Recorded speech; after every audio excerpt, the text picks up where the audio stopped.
my name is Britney Fiandra. I'm a culinary nutrition student at Johnson & Wales University, and today I'm going to be showing you a recipe to make drunken brownies. For our alcohol of choice today, we're going to be using Kahlua. Instead of Kahlua, some other alternatives include orange curacao, butterscotch schnapps, or creme de menthe. That would give it a great minty flavor. So let's get started, shall we? So in this bowl we have a half a cup all-purpose flour, and in this bowl we have some cocoa powder. It's 3/4 of a cup, and we're just going to put this all together. We're going to set the bowl aside, and then in this we have 1/4 of a teaspoon salt. Now chocolate is good because it contains flavonols, which helps reduce blood pressure, which also reduces your risk for cardiovascular disease. So if you're worried about your heart health, chocolate is perfect. It just is important to note that you want to make sure that you choose a dark chocolate because it's going to have reduced amounts of sugar and less fat in it, as opposed to its milk chocolate counterparts. So in this bowl, I'm going to put 10 tablespoons of melted butter. It's important to be melted because it's going to mix well easily. Then in this bowl, we have 1 1/4 of a cup of white sugar. You can also use brown sugar if you'd like, as long as you make sure it's fresh. Or sucanat would be a great alternative.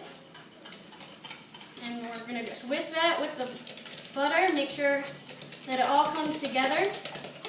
You can also do this in a stand mixer. Now in this bowl we have 2 eggs, which I already previously beat, and we're just going to whisk that in slowly. Alright, put that aside. Next, for the main starring ingredient, we have 1/4 of a cup, or more, if you like, of Kahlua. Now Kahlua was produced as a result of the Alvarez brothers and a chemist, Montalvo Lara, in Veracruz, Mexico, who created the original recipe for Kahlua several years ago in 1936. In 1962, Kahlua made its way over to America and became quickly popular.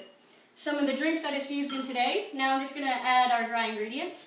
Some of the drinks that it's used in today include espresso martinis, White Russians, which is my personal favorite, and some mudslides. You can either have mudslides in a dessert or you can make it into a pie. Alright, add that all in. Set the bowl aside. It's important to keep your work surface clean and my chef jacket clean. That wouldn't be fun, getting it all dirty. Alright. Whisk a little faster. And now I preheated the oven to 325 degrees, which is a little lower than what you're used to with most brownie recipes. Alright, set that on our plate. And here I have a 9x9-inch cake pan, and I'm just going to dump this on in. Alright, there we go. With a rubber spatula, this is going to be the best way to scrape the bowl out. Make sure you get every last bit. In the restaurant industry, every last bit of this, is pennies down the drain if you don't scrape it out properly. So we're just going to get all the goodness right in the bowl. Okay, set that aside. Okay, now next, you can either mix this in beforehand, you can fold it on in, or you can sprinkle it on top. I'm going to choose to sprinkle on top just to make sure that I get a little bit evenly dispersed. And this is 1 cup of dark chocolate chips. Now the dark chocolate chips I chose because it's a little bit healthier.